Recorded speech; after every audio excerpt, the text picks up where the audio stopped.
Welcome back to chain rule. So we've talked about these rules, the power rule, the product rule, the quotient rule, and now we're looking at the chain rule.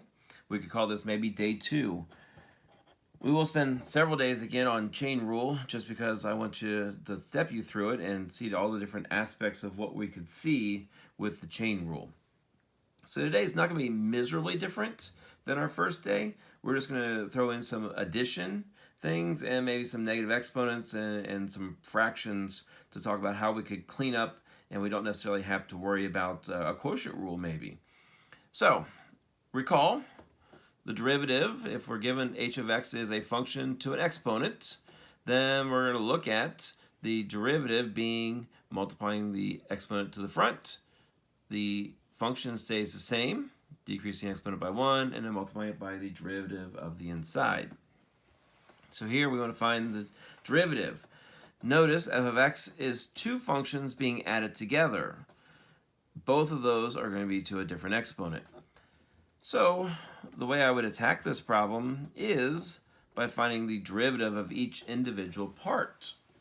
This looks possibly, if maybe we had our f of x equaled back in the power rule, minus 5. Maybe if I had 2x to the third plus 2x minus 5, we could take the derivative of each individual part, and that would give us the derivative of the overall function.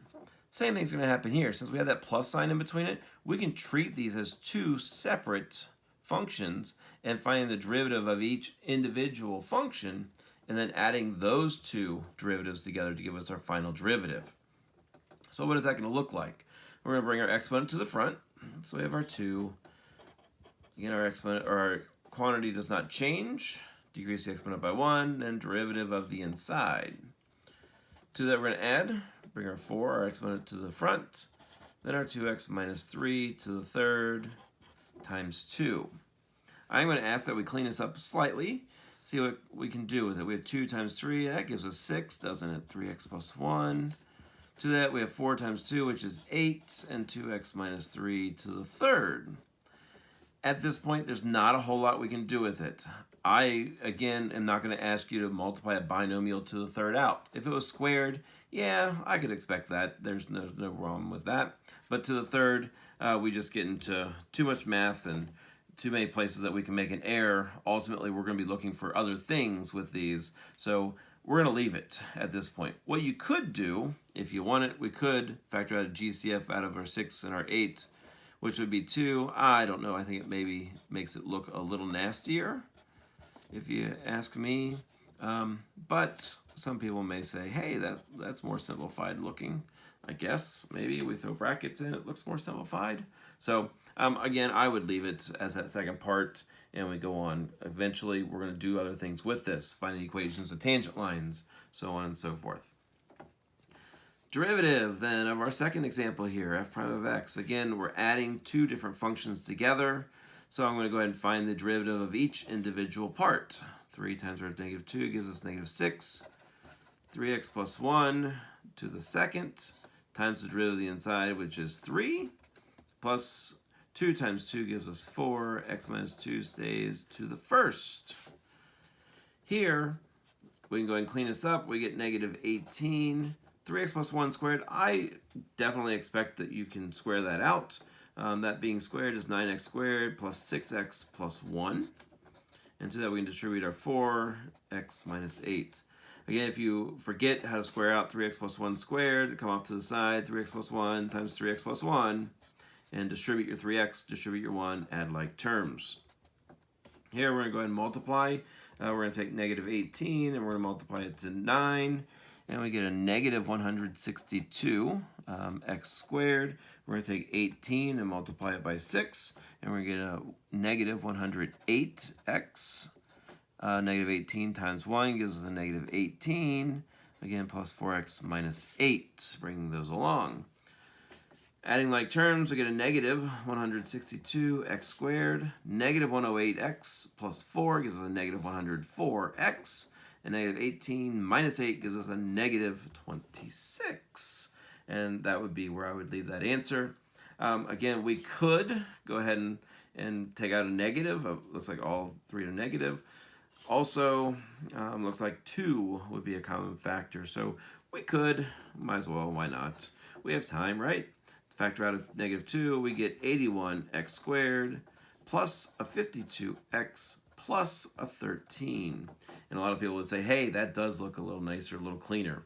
And I would agree with that. So that's where we're going to leave that answer. In example 3, we're going to see that we have 3 divided by 3x minus 5 to the third. And the first thing somebody's going to say is, hey, chain or quotient rule. We have things divided by each other. And I would say, that's not a problem. Go for it. And we can go ahead and do that. But if we notice our quotient rule is low. So 3x minus 5 to the third.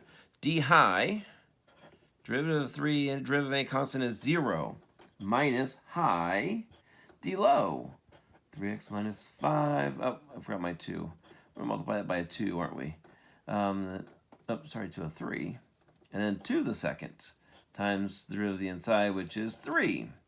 All over our denominator squared. 3x minus 5. If I take my 3, and I'm going to square that as well. So the first part of this is 0, which is fine. So we get negative 3 times 3 times 3. Negative 3 times 3 times 3 is negative 27. And then times 3x minus 5 to the second over 3x minus 5. Here, the third power to the second power. We multiply exponents. We have an exponent to an exponent. So we get to the sixth. Here, we have 3x minus 5 squared times negative 27 divided by the 3x minus 5. We can cancel these terms because of it being multiplied together. So we get negative 27 over 3x minus 5 to the fourth. Now, what I would suggest that you do is take a step back and think about what's happening with this function, actually the function itself. What could we do, or what would be an equivalent form of this? Since I don't have a variable up here on the top, and this is really the only time I do this, other people do it all the time, but I do this especially when there's no variable at the top. I can bring that 3x minus 5 to the third in our denominator to the numerator. So we have 3x minus 5. In order to bring it to the numerator, I have to make it a negative exponent. So what this is going to do is it's going to eliminate my quotient rule, because now I have 3 times that 3x minus 5 to the negative third. Coming down here, off to the side here, f prime of x then would equal, we have just a basic chain rule here, negative 3 times 3 gives us a negative 9. I don't know where that 2 came from. Negative 9. Inside stays the same. Decrease negative 3 by 1 gives us negative 4, and then derivative of the inside, which is 3. To clean that up, we have negative 9 times 3 is negative 27. And then this 3x minus 5 to the negative fourth is going to go to our denominator to make it positive. So we get 3x minus 5 to the fourth. Notice we get the same answer. Which way do you like it? Which way do you see it? I guess, personally, it doesn't matter to me which way you do it, because we're going to get the same answer. I would suggest that you think about what the function is doing and what it looks like and how we could write it differently. Or if you just want to think of it as a quotient rule and you go through it and you're done. I kind of like the second way here. We bring it to the top. Kind of eliminates a lot of messy stuff, a lot of messy math. So how would I then tackle my I guess it's the fourth example here today. I didn't number my examples today. So the first thing I would do is go ahead and bring this radical. I would change it, first of all, to a fractional exponent. And I'd also bring it to the numerator as a negative exponent.